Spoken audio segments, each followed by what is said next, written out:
Yeah. Okay, cool. wait, sorry. Before we jump in, I just want to ask you one thing. We sometimes post like funny little clips on, or we think they're funny. We've just started. Really. Neutral clips on TikTok, and we were just wondering if we could do like a little bit with you at the very end. Sure. Okay, awesome. Yeah. Thank you. I'm a reasonable person. Yeah. I say we that, think it's a and very then my funny people idea. come in and go, no. It's not happening. No eye contact. No eye contact. Someone shows up. I've had that happen many times where the talent has been like, of course, no problem. And then someone else Team's comes in and getting goes, away. that's not happening. Oh. They will not be doing that. Someone to do their dirty work. With your team. Yeah. They're gonna, like, kill No, the that's TikTok. not. My team is completely, and I say this knowing they can hear me. They're very lame and they have no power. There's nothing they can do. My team is pathetic. Welcome to Podcrushed. We're your hosts. I'm Penn. I'm Sophie. And I'm Nava, and I think we would have been your middle school besties. You said something just now as you were making the room laugh. You said you were or you are needy, and these are qualities that we talk about on this show a lot. Yeah. In middle school, I don't care who you are, you need something. You don't know what it is other than attention. Mm-hmm. Maybe you call it love, but you're probably not comfortable with that word. I'm still not comfortable with that word. Yeah. I have never called it love. I'm 77 years old, and I'm not comfortable with the concept of telling someone I love them or I need love from them. I was like, wow, you look really good for I've had 77. a ton of work. After.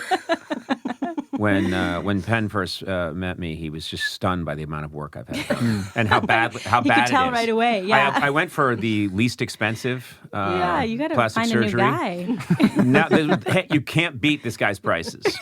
So that's where I went. $1,100 to get your face completely recut. Yeah.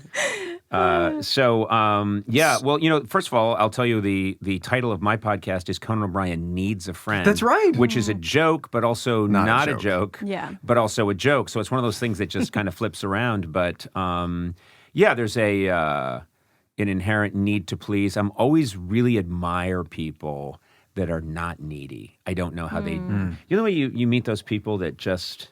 Those guys that they don't care what you think of them, and they're just, you think, how do you do that? How do you, or women who are the same thing. You don't know how does someone not care what anyone thinks about them? I mean, are there people like that, though? Do you think there are people like that? Yes. Are they sociopaths or they're non-sociopaths? The kind that the image that comes up in my mind first is the kind of, is like the leather jacket archetype, which is actually somebody caring so much about seeming like they don't care. Right. Exactly. So the kind of confidence you're talking about, I think, is rare, because there are people who are, but I feel like those people actually tend to be genuinely like sweet in a way. Yeah. Mm-hmm. Like genuinely unconcerned people. Like, hi, how are you? Right. You know? Right. That's why we were also Sincere. hostile to Conan when he walked in. Yeah. Yeah, I first of all, I'm used to that. Yeah. It's not a new thing for me, but it's interesting because you're talking about this period of life, middle school, where you don't realize it at the time, but you're only like half cooked at that point. Yeah. You're like if you took a muffin out of the oven after 6 minutes. It wouldn't be batter anymore, but it's not a muffin. How long does a muffin cook for? Well, it depends. Your altitude. That's not the point. Altitude. Sorry, I do a lot of my baking at the top of Machu Picchu, where it takes up to 9 hours. But yeah, people are not. They're not formed yet. And when I remember very clearly in middle school thinking, this is, I guess, who I am, and being very dissatisfied with it, and not understanding that no. You're So long. it takes so long. Like now, I just turned 36, and I feel like I'm honestly just starting to really lighten up. Right. You know? Right. I've heard 40 is even better. Well, I got some bad news for you. But No. Yeah, but see, the thing is, you're very young, so that you guys are all very young, and you are going to still keep evolving. That's what people don't realize is that there's this evolution that happens that continues. So I think that I'm somewhat mellower now than I was even 10 years ago, when I'm, by the definition of anyone in this room, I was old then, you know? I'm 59. So, but I mean, I still think I was forming in my 40s and into my 50s. Like, it just takes a long time. That's very hopeful. I feel like it's so nice to hear that. I think often, the other day I had this realization. Actually, I was watching This Is Us, which I was watching the finale, and it gets a Just little weeping cheesy. uncontrollably. It's a little cheesy, but I was weeping uncontrollably at the end because I realized like all of the memories that I am going to cherish, I haven't had yet. And often I think with social media now, like being on TikTok and Instagram, I'm 28, and I can sometimes feel like I am put out to pasture. Like it's over. Are you a millennial? It's over for me. I'm on the cusp. I'm 94, and I think 96 is Gen Z. So it's like, cuspy. And I just find that really hopeful that there's so much that happens throughout life, and that you continue evolving, and that it's not over. It's not completely hopeful, because what happens soon is I'll start de-evolving. That's the problem. I'm going to start losing. So where's that peak moment? Yeah. I am 2 years. I think right now He's in it. I'm 2 years into de-evolving. I think my peak was like 2 years ago, and now I think it's just I can't come up with that person's name. It just took me an hour to urinate. Well, we don't have to get specific. Can we go? Your let's bodies go. are going to fall apart. Entropy. But so how do you feel in terms of your, I don't want to say career, but in terms of this craft that you've been developing for decades now? Right. Some of it's based in interview, but it's more than that. It's comedy. I mean, you I think very much are a case of evolution, because look, I was never on your show. I wouldn't allow you on, remember? we had a, the way if someone passes a bad check at a supermarket, they put up a picture of them and say, this person is not allowed. We had a picture in Rockefeller Center of Penn Badgley and said, this man is not to be allowed on the late night program. Yeah. And it's because he passed a bad check at our show. So it all comes back around. Yeah. But no, it's funny because we managed to just pass each other, but never really connect. So, and that was, go ahead. I don't know. I mean, I think I wasn't quite look, I was on your show recently, and I didn't feel worthy then. I mean, this goes back, this is why we have a show about middle school exploring the ideas of self-worth. But anyway, this is not about me not being on your show. What I was interested in, we can not talk being about allowed that more. on my show. Yes, that's right. For reasons of criminal trespass. Yeah, which I kind of like the ring of that. But you now are able to do something in a format that was just simply not available. Yeah. Or feasible. It wasn't interesting. It wasn't marketable. And you are, like amongst one of the early adapters, as we say in the realm of podcasting. Yeah. I think we say. To like, you can explore. I just loved being able to be on your podcast and to speak for, because I just love speaking at length. As we can so see. it was great. Is this going we somewhere, know Penn, about or? this. No, he had a 6-hour podcast. I didn't get a word in edgewise. I believe it. How do you feel about your ability to evolve this format and to? Well, first of all, I feel very fortunate that there was people working for 15, 20 years on podcasts. Trailblazers that started this thing and really made it viable. And so I am a latecomer. That's true. Yeah. What I feel really fortunate about is that, and it's total luck, but I had some really smart people around me 5 years ago who said, you should do a podcast. And at the time I was thinking, well, I have a TV show. And so why would I do a podcast? And they said, well, why don't you do this? Why don't you just go down, we've set up a microphone and screw around a little bit. And I had a blast. And so that's how it started, was just trying things. And so one of the messages that I've tried to impart to younger people is, you're not penalized for failing as much as you think you will be. You know, clearly, if you try to jump a canyon and you don't make it, the penalty is quite high. Yeah. But for the most part, I try to encourage people in middle school and also people in high school, college. We have this society that can be quite forgiving of screwing up. So you can try things and they don't necessarily work out, but you'll learn a lot. And it's I think having that philosophy has helped me a lot because a bunch of things haven't always worked out, but you just keep throwing things out there. You keep trying, keep moving, keep trying to evolve a little bit. And people tend to remember you for the things that do work. I like that. Which is nice. I think That's you're really nice, you're yeah. remembered for most often. You're remembered. Someone told me years ago. It's this brilliant Simpsons writer named George Meyer. He said, "I think people are remembered for their good work. It's not like people walk around and recite. You know, man, that when they talk about Herman Melville, they talk about Moby Dick. Yeah. They don't talk about, oh my God, you read that third book, the one that's about the it's cracker, true. the salty cracker. That's terrible. They don't talk about that. They talk about the good tends to stick in people's thoughts and minds. So why not try? Why not try a bunch of things and don't That's so sweat? encouraging, Conan. It is. Yeah. Do you think that's true in middle school, however?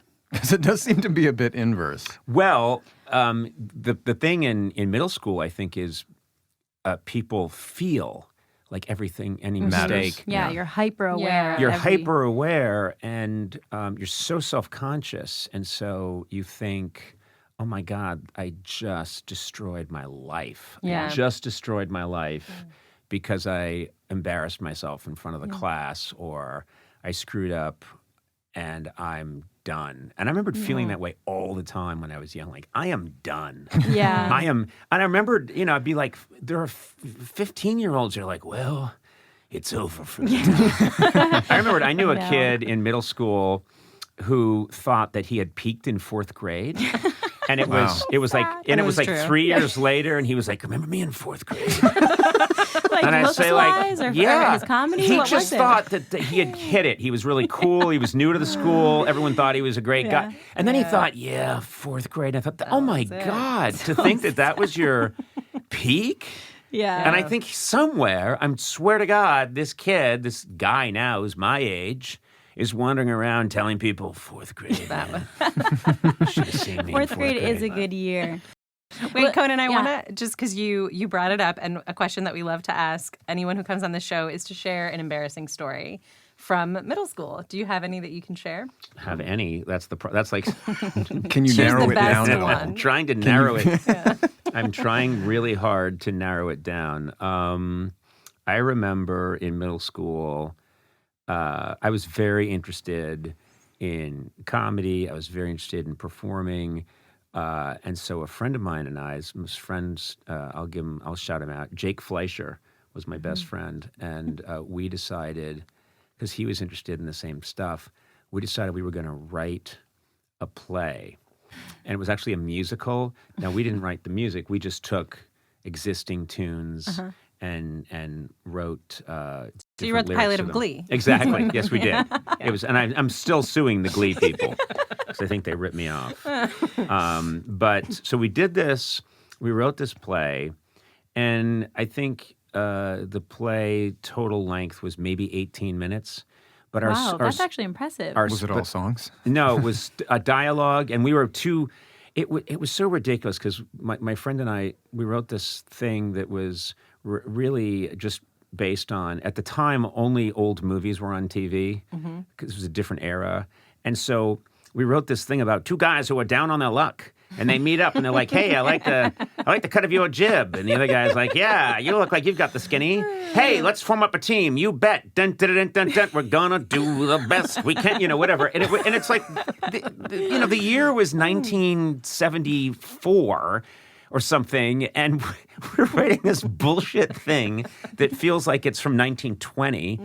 But that was not even the embarrassing part. The embarrassing part is we had a very supportive public school. And they said, you know what? Conan and Jake, they wrote this play. Supportive or sabotaging? Well, you could look at it both ways, but how about enabling? Yeah. But they were like like, that. they wrote a play and it's got music in it.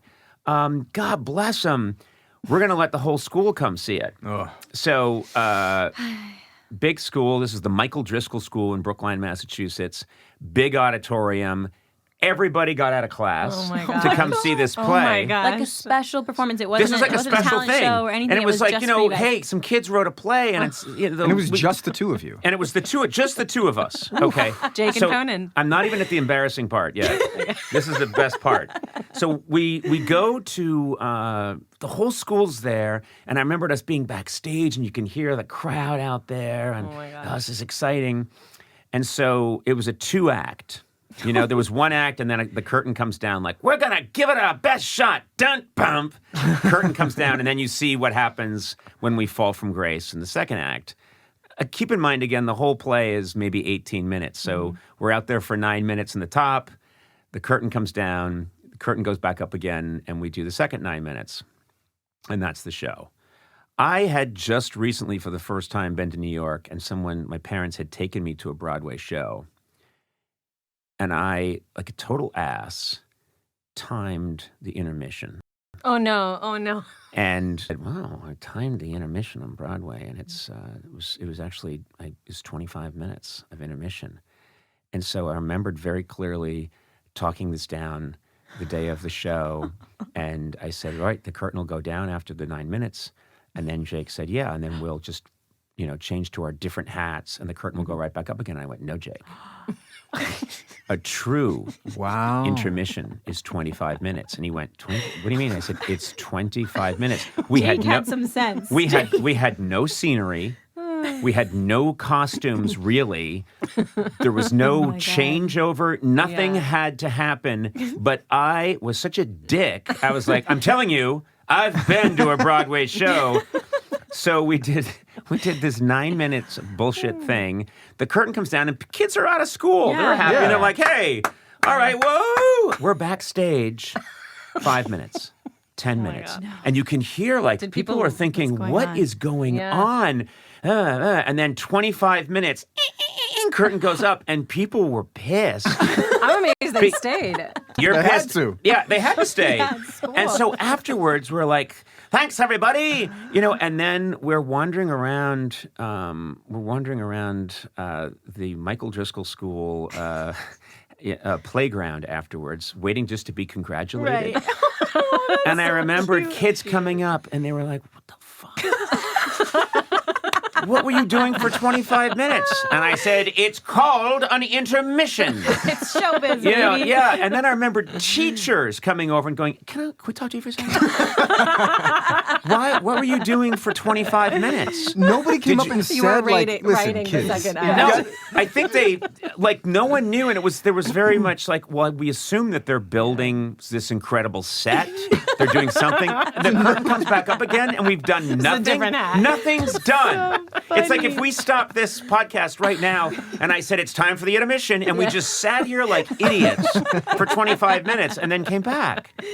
And so everybody was mad, to this day, I just can't believe I was that stupid. Wait. Did you have to like force Jake back? Yes. From he was like, Conan, we gotta pull the No, cord, no, man. I'm telling you exactly. No, Jake, to his credit, and I've encountered Jake many times since then, and again, shout out to Jake Fleischer, who also survived this terrible calamity. Jake. But he was like, "Come on, let's just go now. It's been 15." I said 25. Are you want to be in Broadway or not? What Dictator. are we? Yeah, I was so. I was an But incredible look who idiot. came out I victorious. know. Well, so- I ask you, did that continue for the rest of your childhood and middle school The life? You heard what he said about his interns. Yeah. Yeah, exactly. No one can look me in the eye. Well, your interest in performing. Yeah, I was always interested in it, but I did think that I was not. I came from, I lived in Boston, and we felt like 1,000 miles and 1,000 years away from show business. There was just no encounter with show business. So I wasn't around people in show business. My parents are professionals. My dad's a research scientist. My mom's a lawyer. They're serious people. And so I was very interested in it and then said, well, anyway, I want to make something of myself, so I'll just buckle down in school. And I was highly anxious kid, and but in a good way channeled it into I'm so worried about doing well in school that I was a grind. So I studied a lot, and that ended up in a crazy turn of events, enabled me to go to a really good college that happened to have a humor magazine that was the oldest and most famous humor magazine in America, the Harvard Lampoon. And so by trying to give up this dream and work really hard to be a serious student and go to the big school that people want to go to and be serious, I ended up, a week after showing up there, someone said, you should go check out the Lampoon. And I was like, the Lampoon? All right. So I went and checked it out. Yeah. And got in first semester freshman year, which was a bit unusual. And then, bang, that changed my life. Yeah. Wow. Then I was all comedy all the time. So my best efforts to not pursue this led me right back to it. I love So that. when was your go ahead. No, I was saying, in your like lowest moments in your career, did you ever regret it? Were you like, I wish I had done this like other standard path? Or have you Oh just felt God, like, no. I good. always knew. I was doing it was when I was first a writer for Saturday Night Live in 1988, and I was a young lad, and this writer's strike. I get hired at SNL. It's the dream job. So excited. I do a couple of shows, and this writer's strike hits, and so suddenly. Bob Odenkirk, who was a writer that I shared an office with, and Robert Smigel. Wow. They said to me, hey, Conan, we're going to go to Chicago and just do like a silly show of sketches that would never make it on SNL. You seem like the kind of guy that would want to come with us. Do you want to do it? And I said, yes, I do. Right up your alley. So I remember doing this show at the Victory Gardens Theater in Chicago in 1988 called Happy, Happy, Good Show. And, reviews weren't good. Audience was tiny. I had a terrible car. I had a 1973 Plymouth Valiant. I had no air conditioning. It was really hot that summer. I was always hungry just because my metabolism was crazy. And I remember being very physically uncomfortable all the time. But the fact that I was doing this show, I remember thinking, I will do this. We're not even making money doing this. I will do this for free before anything else. If I've never, ever, ever thought, law school would have been good for me.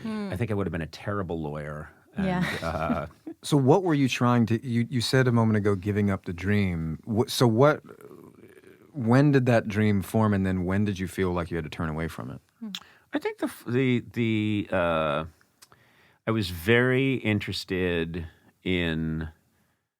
There was in show business, just in the classic way. And I was one of 6 kids, and we would see old movies would come on, and I would watch them, and I would think, oh my God, I want to be like a showman. I want to be, that looks so cool. And so I asked my parents, again, all my ideas about show business were incredibly out of time and incorrect because it's the 70s. Some cool stuff is happening out there. And I was like, you know what? I'm watching movies from the 1930s where people tap dance. So I told my parents, you know what? I'm kind of interested in show business. I need to learn to tap dance. Guess what? No, you don't. You don't have to learn. Led Zeppelin is on the charts. No one's tap dancing in Led Zeppelin. Yeah, I know. But again, I was wrong. But I went, and to their credit, they found me this really old, wonderful man who taught tap dancing near the Berklee School of Music in Boston, named Stanley Brown. Who had learned from Bill Bojangles Robinson. Wow. He was this old, I want to say 70-year-old black man who, and all of the people there, everybody was black except me. There was this one orange-haired boy who looked like the Wendy's the Wendy's logo, and I would come in and I'd be like, "Hi, everybody, got my shoes," and they'd just be looking at me. You're like, oh, this guy. And like these incredibly sexy women who were doing modern tap and jazz tap, and I'm like, "Hi, everybody, anyone have a cane and a straw hat? 1, 2, shuffle off the buffalo." And so I was pursuing that, and then I think at some point, I want to say probably around 6th grade, I just thought, "What are you doing? There's no, Is that something you could pull out of your back pocket now? Like if someone gave you tap shoes? Not really. I know a for two, but not really. And no, it was. I took tap for a moment. I was going to say, I feel like there should be a tap off. Yeah, exactly. Yeah, and there's nothing better for a podcast than a dance off. Exactly. You're just going to hear people going like, They're tapping right now. And you two going like, this is incredible. Right now, We'll Penn go, Badgley and Conan wow. O'Brien are tap dancing in this studio, but you can't. Penn just took it up a notch. No, Conan's in the lead. Now Penn. This is sounding like F1. Yeah, back flip, front flip. Well, I saw a bit that you did on Colbert about your body. It was so funny. Oh God. It was sort of like a twofer. You talked about finding out that you were 100% Irish. Yeah, and it's a true story. Yeah. Yeah. It's really amazing. That's kind of rare, right? Pretty Yes. rare. No, if you go to Ireland and genetically test everyone, you'll find that people are 80% Irish, but like 10% Spaniard, but 10% Dutch. Everybody's a mixture of everything, and when I found out that I was 100% Irish, I said to the guy who gave me the result, I went, so that's good, right? And he said, Aced the test. yeah, like I got 100%. And as I know from my college days, 100% is pretty good. And he looked at me and he was like, no. I said, what does it mean? He said, it means you're inbred. It means you people are just a bunch of Irish hillbillies that probably lived on the same farm. And but yeah, it's hard to do. And I come from a long line of people who just married other 100% Irish people and have been doing and would find them in central Massachusetts because we've been here since the Civil War and or just after the Civil War. And so that means that people were here in the United States where you could meet all kinds of people, but they were living in farm country. Their cousin, just again and again. Hey, I just met you in the bathroom. You must live in my house. Let's get married. And That's convenient. Yeah. But in the bit you talk about that, like being inbred. That's the reason that your body is disproportionate. You have you describe yourself as having a short torso. I'm not saying this. Self-describe it. A short Body torso. shame and Conan, please, right now. You seemed horrified when I walked in. You did seem. I was like, oh my God, he was right. Yeah. It's even worse in No, prison. I was very self-conscious. Okay, this is what I was getting to. Yeah. What was it like in middle school? Well, one of the things that was difficult is that my legs were always really long. And so I always had what kids then called floods, meaning my pants didn't go down far enough. Right. And I hated that. And so you could see like a lot of ankle, sock and ankle, sometimes even some shin. Like, you know what I mean? I looked like I was wearing one of those German... When Germans go off to the countryside and they wear those leather shorts. I mean, it was ridiculous. So my pants didn't fit, and I hated that. And kids used to make fun of like, "Hey, where's the flood?" was the joke back then. "Hey, kid, where's the flood?" "Hey, Conan, where's the flood?" I didn't like all the things that later on I came to be happy about. I did not like. I didn't like. It took me a while to get really tall.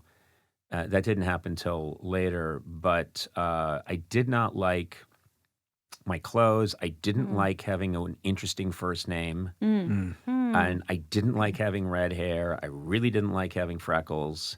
I wanted to sort of look more like an Elvis Presley type. I just wanted like black hair. Yeah. And I wanted to look more normal. And I wanted a name like Jack Blaze, you know? I didn't want to be Conan. And so there were all these things that just felt, I felt allergic to a lot of my reality. And then it's so interesting, but that's the stuff later on that works for you. And I think it's a blessing to be in touch with that later on in life. I do think there are people who have an awkward middle-age experience, middle school experience. I've had an awkward middle-age experience. But there are people that have an awkward middle school experience, and then things start to work for them, and they grow into their body, and they feel pretty good about themselves, and they have success, and they actually forget or act like that other part didn't really happen. And I think it's good to remember that part happened, and let other people know without mistake that happened. Yeah. That was a reality. And I felt, and because, Penn, you know this, like our business is filled with people who are good-looking, successful, and because our society puts actors or comedians, that puts them on a pedestal, everyone's led to believe that is what they've always been. And they don't realize that, A, some of these people are miserable right now. Yeah. I mean, a lot of them are Yeah. miserable or don't like themselves, or they have, all kinds of issues. Or they're okay now, but they had a terrible, awkward phase when no one was photographing them, So Yeah. I just think you have So to be honest about that. I Yeah. think. Well, that is the spirit of the show in a way. I mean, I remember this period of life as the hardest. Right. Well, be we honest. talked about it, and it's so funny because, when you first hit with Gossip Girl, anybody who was watching you then, any of the people that age would have thought you are the dictionary definition of someone who's never had an awkward moment or a down moment. Which is funny, though, because I think you're right in a lot of ways, but I was still cast to play the awkward guy, which is so many levels of Yes, but also awkward guy, meaning on a TV show. awkward guy in a TV Teens, show like you're that the everybody hot was in awkward love with. guy. You know what I Yeah. mean? So, so it was, yes, you're right, but still, it was. I think if you had been able to tell what fans then at that time, you'd understand 5 years ago, Right, I was right, really in a bad place and I felt really lonely and, my family was moving around and I didn't feel like I belonged whatever. They wouldn't know what you were talking about. Yeah. They'd say, what are you talking about? Yeah. No, completely. And that's the weird thing where the compounded pressure on middle schoolers and high schoolers is that version, a 20-year-old who'd been through it and was finally gaining some reprieve, although to be fair, actually, some of the years during Gossip Girl, as we were just saying, I think that being on that show, the specter of fame always causes periods of intense discomfort, I think, for everybody at some point, like you go through waves with it. But still, yes, I presented as together. I presented as mature for someone playing a teen. I presented as all these things, and yet I was still the version of awkward. So like kids who think that they're meant to look like this and act like this, and be in these like sexy relationships and suave relationships. Oh my God, and yeah. Every time you go to a party, you're just like, I just got to throw on this tux. It's Yeah, like, yeah. you're just wearing, you're being dressed by other people. It's something that I thought about a lot then. And I think even that's the case with people who aren't celebrities. Like, I remember feeling that way. Wait, are about we going to so talk many... about people who aren't celebrities Normal now? people? No, Is that's there not what even our time for that? podcast Time for for. right now. No. I think his hour's up. Excuse me? Was this not in the writer? We're not talking. Why the fuck would I talk about regular people? Why did you bring me here? Excuse me, Penn, you were talking about being really famous?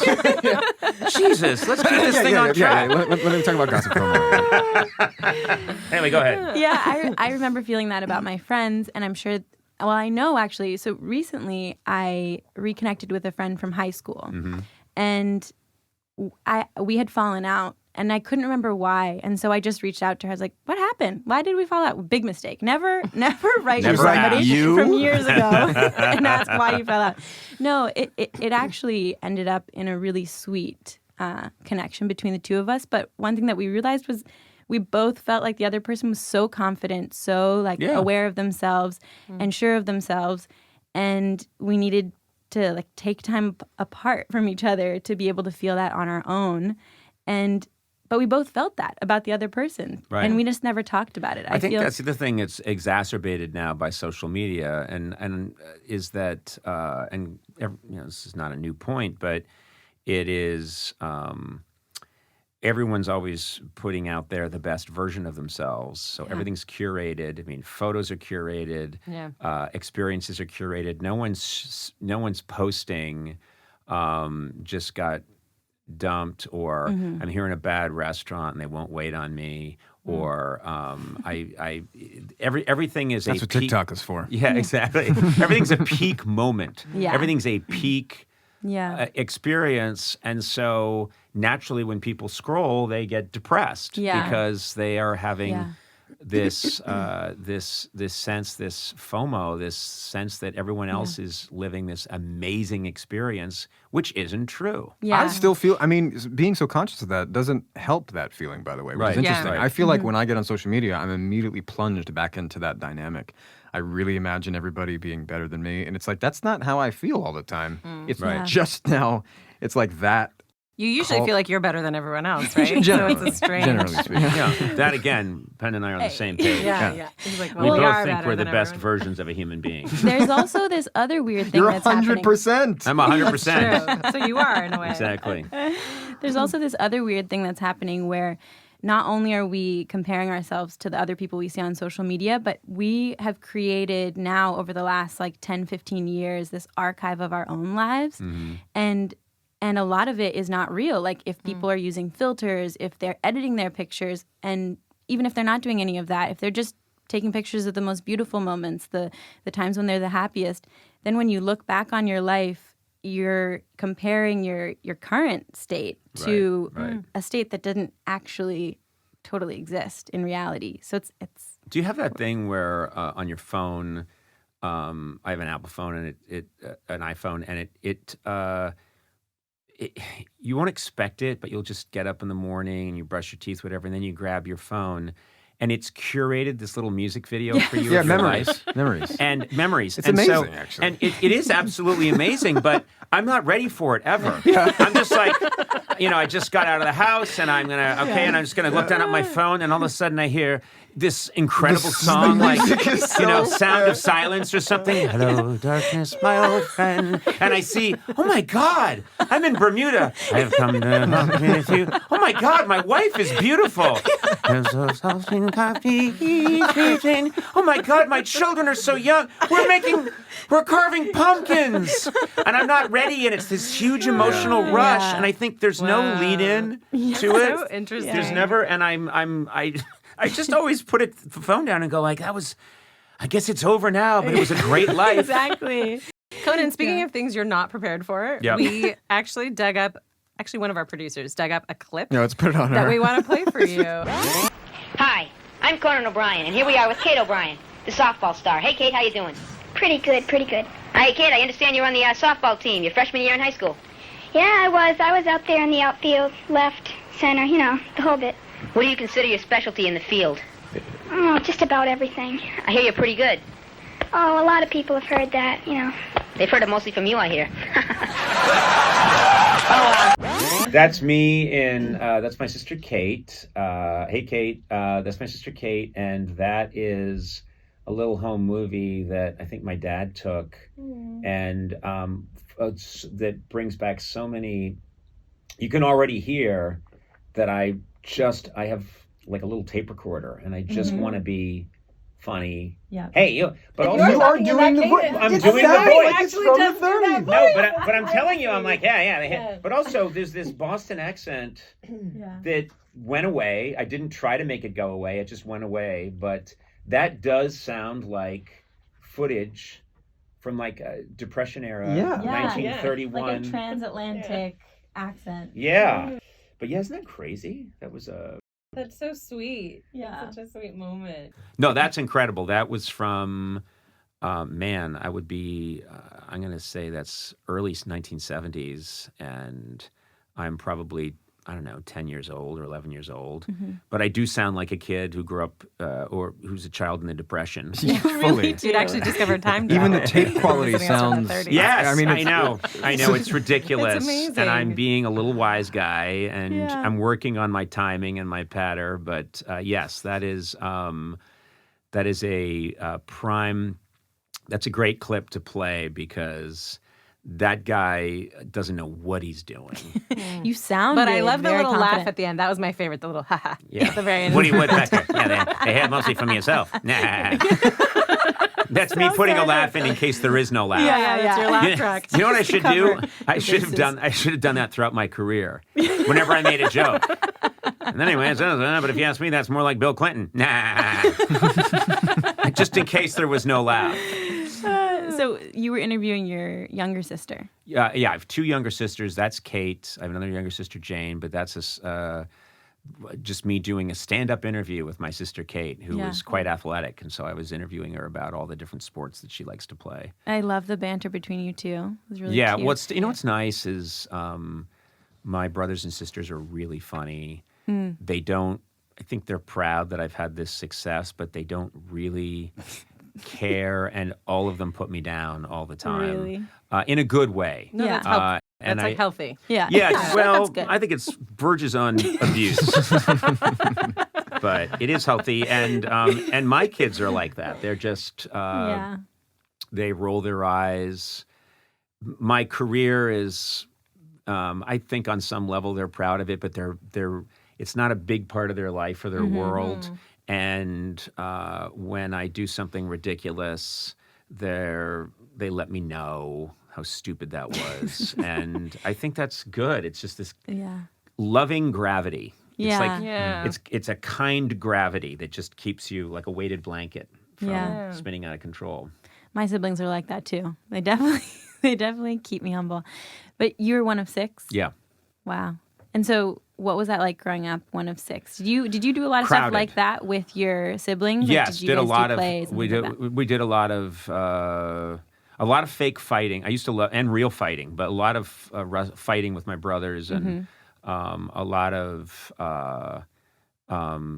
people giving each other a hard time. There was not a lot of and this is probably very typically Irish Catholic, but there's not a lot of direct, can I talk to you for a second? You kind of hurt my feelings when you said that. None of that happened. Everything was done with sarcasm and humor. And I learned that was the way to communicate with people was joking around and kind of letting them know that you're unhappy. But if they called you on it, say, no, what are you talking about? I'm just kidding. I'm fine. And so I'm not saying any of that's healthy. I was like, how It's about not. now? You feel that's But if taken to an extreme, you can monetize it. Which is true of men. Which is Conan true has of just advice about for 12-year-olds? which is true. Hey, you 12-year-olds out there, if you're feeling a lot of emotional pain, remember, take that to an extreme, and you can monetize it and be an unhealthy person in show business. Conan, But- I want to ask you a middle school question just that we haven't Sure. gotten to, Yep. which is when you had a crush on someone, Yeah. what were you like? And could you tell us about your first love and heartbreak? Well, there was this girl that in 5th grade that I had a huge crush on, and her first name was Laura, and I just was. I remember her last name, but I feel like if I out her, she might say "you creep," and accuse me of stalking her, 50 years later. But her name was Laura, but I remembered my skin temperature would change when she was around. Do you know what I mean? Like You get hotter? you feel like you're running a little bit of a fever. Yeah. And I don't think she ever really noticed me. And then I remembered she got a little gothy later on, which I thought was even cooler. And I thought, and then years later, I think when I was in college, she did not go to the same college, but I saw her once like at an outdoor cafe, and she said, "Oh, hey, Conan." And I was like, "Oh, hi." Immediately, like my voice cracked. She's like, "Oh, Conan, your voice hasn't changed, but you're..." you're 40. What's going on? But I remembered very much being and not knowing what to do, and I was a late bloomer, so not having. I didn't start dating till later, and I was not. There were kids. I remember there were kids when I was 12. When I was 12, I looked 8. When these other kids were 12, they had to shave like twice a day. Right. And they were just confident in how they walked and with their bodies, and they had girlfriends. And you were like, what? How is that? How am I even the same species as that guy? Yeah. I felt that He's way. my, and check, you're my, how old are you again? Yeah. I'm 12. Lincoln's like, me Why? too. Yeah, I'm 12 too. Dude, what you shave? I just shaved 10 minutes ago. But you got a full beard. I know. Yeah, that's I got to so go drive true, a truck now. actually. Drive a truck? You're 12. Yeah. I remember I used to teach 5th grade, and I had some students who would like bring in stuffed animals into the classroom, and then some who were like dealing weed. It was like really. Was that you, Sophie? Were you the weed dealer? Yeah.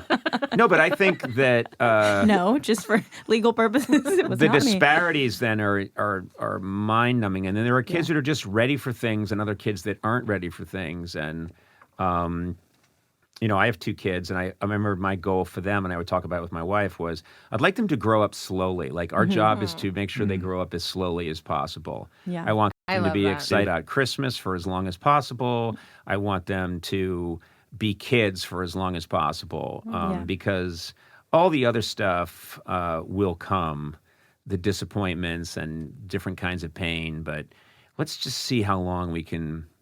I want them to be giddy and excited about things in a youthful, childish way for as long as possible. Yeah. How old are they now? My daughter's 19, and my son turned 17 today. Wow. What's Yeah. his name? His name's Beckett. He's not going to hear it today, but happy birthday, Beckett. Yeah, and he very much, I've never missed a birthday of his, but, and that's a pact we have. And I said, I can't you be with you missing today it because today? I need to go to this podcast in New York. Please, no.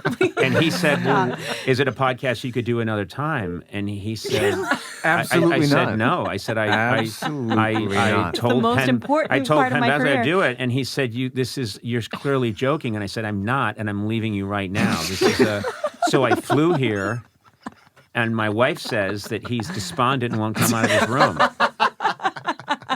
And your we're laughing about podcast, it. and the purpose of your podcast is to help children my son's age? Only on the surface, Conan. Only for the numbers. The It all irony. comes down to the bottom line. I flew here at my own expense. We all work for Sirius. Okay. No, but it is fun. I mean, that's a whole other experience when you have your own kids. And I know you have gone through this. I don't know Yeah. if you guys don't have any. You No, have not you've yet. not crossed this Rubicon. If you know anyone nice, Conan, please let me know. to be Well, your child. Yeah. Oh, you're okay. I thought you meant if you knew any nice people that want to be your child. If you know anybody, Yeah. Take either one. I know a least nice guy. He's 15 he's years 38 younger. years old, but he wants to be your child. Perfect. 38. That's actually perfect. That's Okay. often what Let's they talk end up offline. being. So Yeah. Is there an age that you think is like when men are like it's a fine wine, like, okay, 30, 35, 38. Is there an age when men get it right? I honestly think 23. I mean, like, 23 What? to 25. That was a mess at 23. No. I got married at 23. My husband's in the other room. Actually, he's a producer on our show. And he was 25. He just gave me the peace sign, and I gave it back He's like, to him. don't listen to he's giving anything the she finger says. back. No, 23. I do feel like I've been thinking about this a lot. Like the younger, because I was so young when I got married. 23. It's not that young. Well, but wait, how old is your husband now? he's 23. 30 now. Okay. He's better now. I mean, He's yeah, but you said that he you keeps think getting 23 better. is the Yeah. ultimate Well, I age. So think- he's 7 years past his ultimate age. Yeah, he's just He getting looks worse. like a He's mess. already Look, devolving. he's leaving. He's devolving. He's crying. No, I feel like when you're young, when you're choosing a partner, when Mm-hmm. you're becoming a partner to somebody, I think the younger you are, the easier it is. I see Right. a lot of my friends who have waited a long time, and it's harder to mesh your life with somebody. I think you're set in your ways in a lot Yep. of areas, and it's a little harder. But It's also a popular opinion these days. The younger, the better. yeah, that's true. That's true. Yep. Yeah. That's a motto that could really get you in trouble. Yeah, I think none of There's this no is such thing as usable. too young. We're Take cutting. it from me, Conan O'Brien. We're cutting this. Oh, no, you're not. You're going to keep that in. But no, I think I like the mission of this podcast because I think I try to be very honest with people about awkwardness, and I think that's been a big part of my career, and various difficulties, and seeing the humor in it. But I think kids, I call them kids, but kids that are middle school age get they're bombarded with so much, and they do. The biggest mistake is they don't realize that other people are feeling the same stuff that they're feeling. Yeah. They don't understand that other people, and that people, grow and mature at different rates. And so it's really fascinating to me to see all of this wisdom does come with age. Like, I know we have a youth-obsessed culture, but I do think that when you're around longer, you do start to understand things that you can't understand in any other way than just being alive, long enough, which kids don't have that perspective.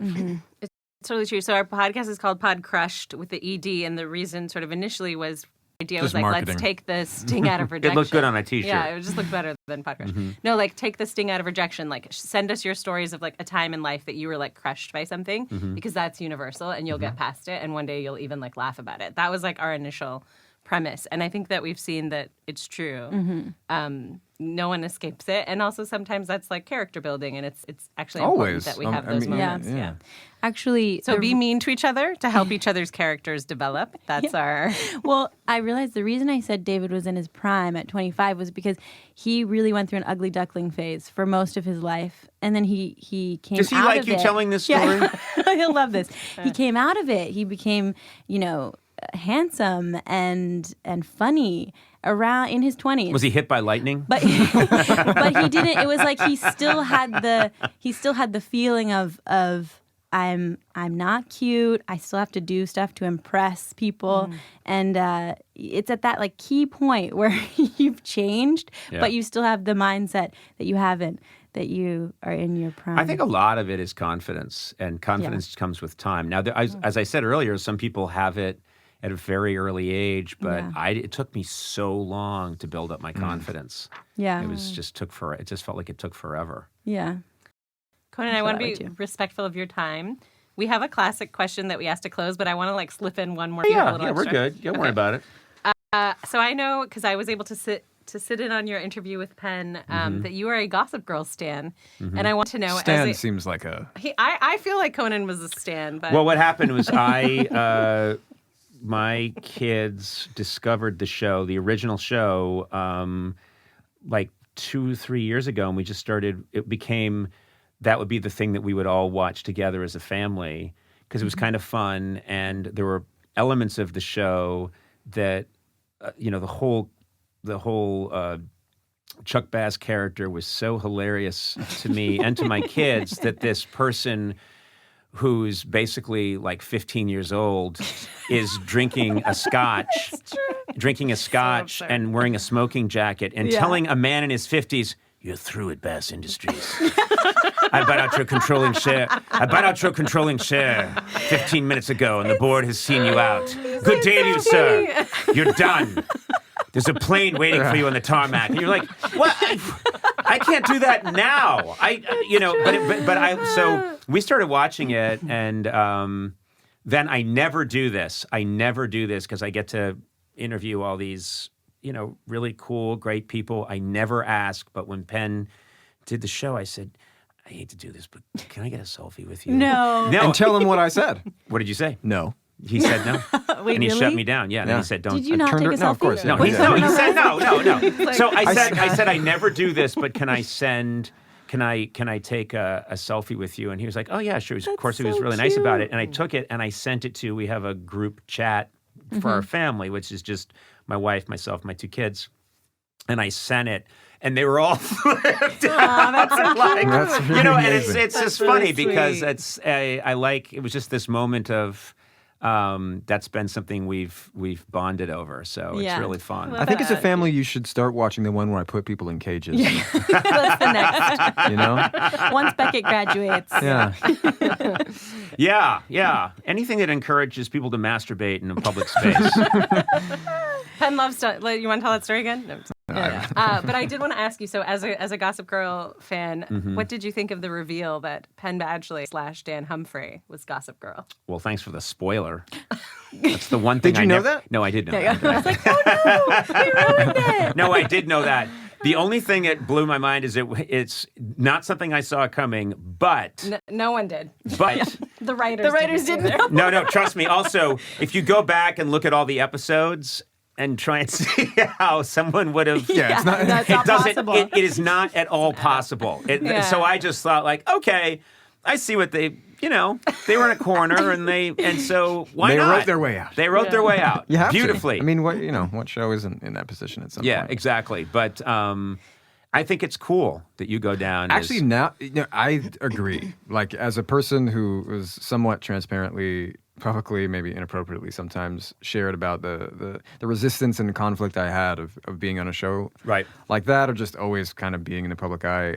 I think it's interesting that I'm Gossip Girl. You're Gossip Girl. Yeah. I take that No, as like I thought it was. I think it's a cool move, and it's just. I encourage people not to go and look through all the episodes and try and make it line up. no. Because there are times Some where plot Gossip holes. Girl's like, well, if you ask me, and like, no, you weren't there for that. That's the episode Just where got into this you're group. trapped in a mine in Mexico, and XOXO. And like, no, you tweeted that from the mine?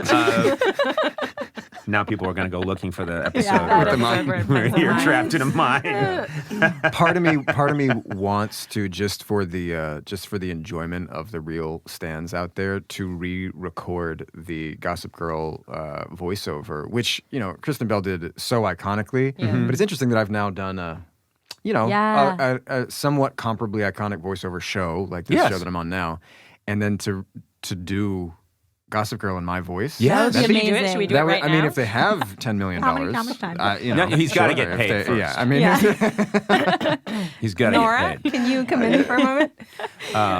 Or even I could do it, and they could just lay it into the old episodes. Please do it. XOXO, Gossip Girl. People are like, oh, this is awful. Trade off episode by episode. Kristen Bell, she did it fine. Well, winter came early to New York, but the real chill's on the Upper East Side. oh, that's a good one. Oh, trust me, they love their. Yeah. They always take Gossip Girl is obsessed with seasons. So it's always like, well, it's fall on the Upper East Side. Leaves are tumbling down, and so are reputations. Oh my God. That's So good. great. Well, you're Let's right. Rewrite. it's re-record. Groundhog Day in New York City. The groundhog saw his shadow, but there's no shadow of a doubt that love is coming to Madison and 13th Street. Right? It's too low. What? Too low. No, too That's low. at the mine in Mexico. They also, my other favorite observation about Gossip Girl is that the parents are 6 years older than the children. That's always my favorite thing is you're like, well, I got to go ask my dad, hey, Rufus. And he's like, hey, son. I'm like, wait a minute. That guy's 29. You're 23. Yes. When did it? I remember when I had you when I was 6. It really real makes scandal me. at the It really time. makes me laugh. The parents are all incredibly young and fit. Smoldering. Yeah, and it's kind of confusing. Like, wait a minute, Who's who? who's the father here and who's the kid? Yeah. Penn, you want to ask the final? Yeah, we ask everybody. So you're not Uh-oh, special. This is getting intense. Yeah. If they could give us some money. If you could go back to your 12-year-old self, Yep. what would you say? What would you do? More sunblock would be the first thing I would say. There's a thing called skin cancer, and you were a ticking time bomb.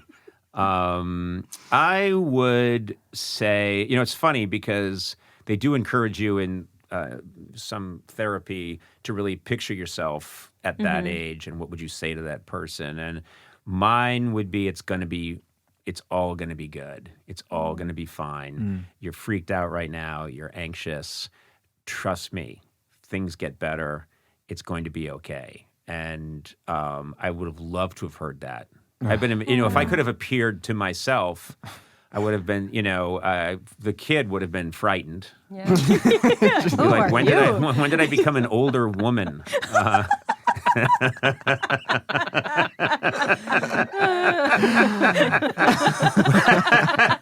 Do you comb your hair up like that on purpose? You're missing the point. I'm coming to you from the future. What is that, hairspray? Did you put hairspray in your hair? Why would you do that? Listen, quiet. You're missing the point. I come from the future. Wait, Trump becomes president? Isn't he like a real estate guy? Shut up! I'm not here long. I don't have much time. It's going to be okay. Yeah, so what? I don't think it's going to be okay. I'm looking at you and you don't look okay. I'm medicated. Why are you medicated? There's depression. I think if I showed up in person to my younger self, it would go terribly. We'd end up bickering and yelling at each other. So, but the core message and the core message to young people listening is it does get better, and everything you're feeling is exactly what you're supposed to be feeling right now, and that's just the way it is. Yeah. And just onward, it will get so much better. That's what I say. Of course, a bunch of young people listening right now are like, I like things now, dork. Shut up, Conan. Yeah. What's wrong with Conan? I don't relate at all to his childhood. I know that an intermission is not 25 minutes long, especially if the show is only 18 minutes long. Yeah, I think people will love that. That was really sweet. Thank you. Thank you. Yeah, Thank thank you you for so much. Well, thank being you so here. much for having me. And this worked out really nicely because you came on my podcast in Los Angeles, and then I was going to be here. I lied. I was going to be here anyway for the comedy festival, and I always try to leave town when it's my son's birthday. At his request. This is my gift to my son. But it's really, so it was really nice that this worked out and I could come by. This has been, Nice. Yeah. Thank you So so happy much. you came by. Can't wait Yeah. to tell my mom. Yeah. oh, that's one I get a lot too. My parents love you. No, I'm like, what's I your? love you. And I'm like, what's your problem? Well, I'm in my 20s. You're irrelevant to me. And then we start. no, then we start definitely slapping not. each other. It's really not cool. It's really not cool. Thank you guys. That was great. Thank you so much. Conan.